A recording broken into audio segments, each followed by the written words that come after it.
Eh bien, bonjour à tous les amis, c'est Fantôme. Bien sûr, aujourd'hui pour un nouvel épisode, car aujourd'hui on va parler de ceci. Les Fun Sandwich de Barney. En plus, ils sont nouveaux. Pourquoi ils sont insolites? Déjà parce qu'ils sont pas trouvables en France.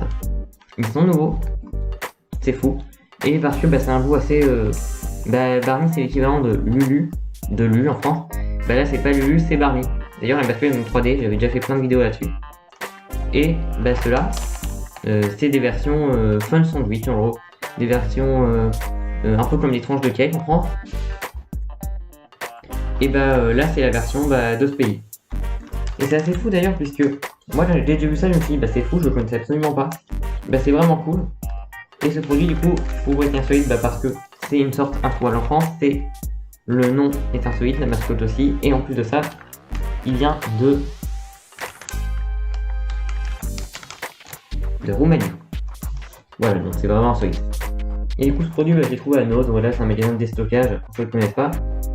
Et on peut trouver pas mal de petits produits qu'il y a un peu partout dans le monde, enfin, surtout en Europe.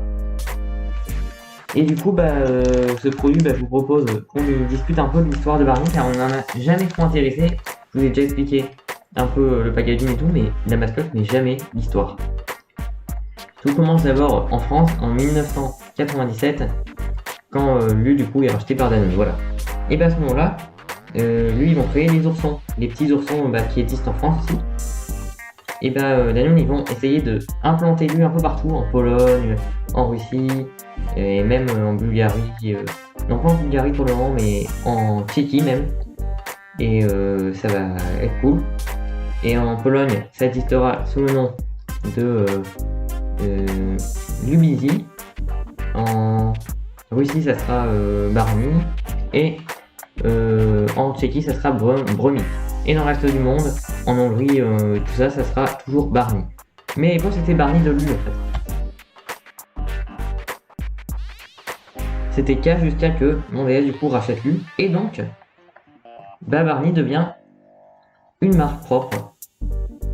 Avec son propre identité visuelle, sa propre mascotte en 3D, ce qu'il n'y a pas en France. Et donc c'est fou. Franchement c'est fou.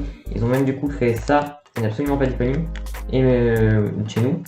Et je me demande un truc super marrant, pourquoi est-ce que c'est écrit en anglais? C'est leur identité, ils aiment bien écrire en anglais. Et voilà, l'arrière c'est écrit dans la langue du pays, mais devant c'est écrit en anglais. Parce qu'apparemment, ils existent aussi en Angleterre, mais labellisés sous Cadbury. Donc c'est vraiment une marque phare. Voilà, j'ai raconté l'histoire. Du coup, on va passer à la dégustation. Alors c'est parti.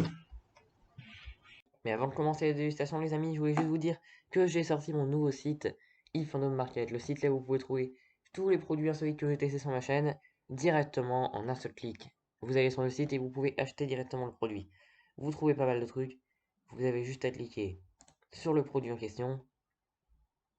Vous avez déjà le pays où il se trouve et en bas, vous avez le lien. Vous avez juste à cliquer sur accéder au site et vous arrivez pour acheter le produit. C'est simple et rapide et efficace aussi. Voilà, du coup les amis, là j'ai des petits biscuits en fait. C'est un peu comme les tranches de cake, mais ça sent pas la même odeur. Ça sent plus les oursons Barney, mais vraiment. C'est comme les oursons Barney, mais en sandwich. Ça sent la même odeur que les oursons Barney, mais ça ressemble à des tranches de cake. Ça a l'air très bon. Du coup, on peut voir une tête comme ça, une tête. Voilà, une tête comme ça, une tête comme ça, qui fait une petite grimace. Et donc, du coup, on va pouvoir goûter. Alors, je prends celui-là.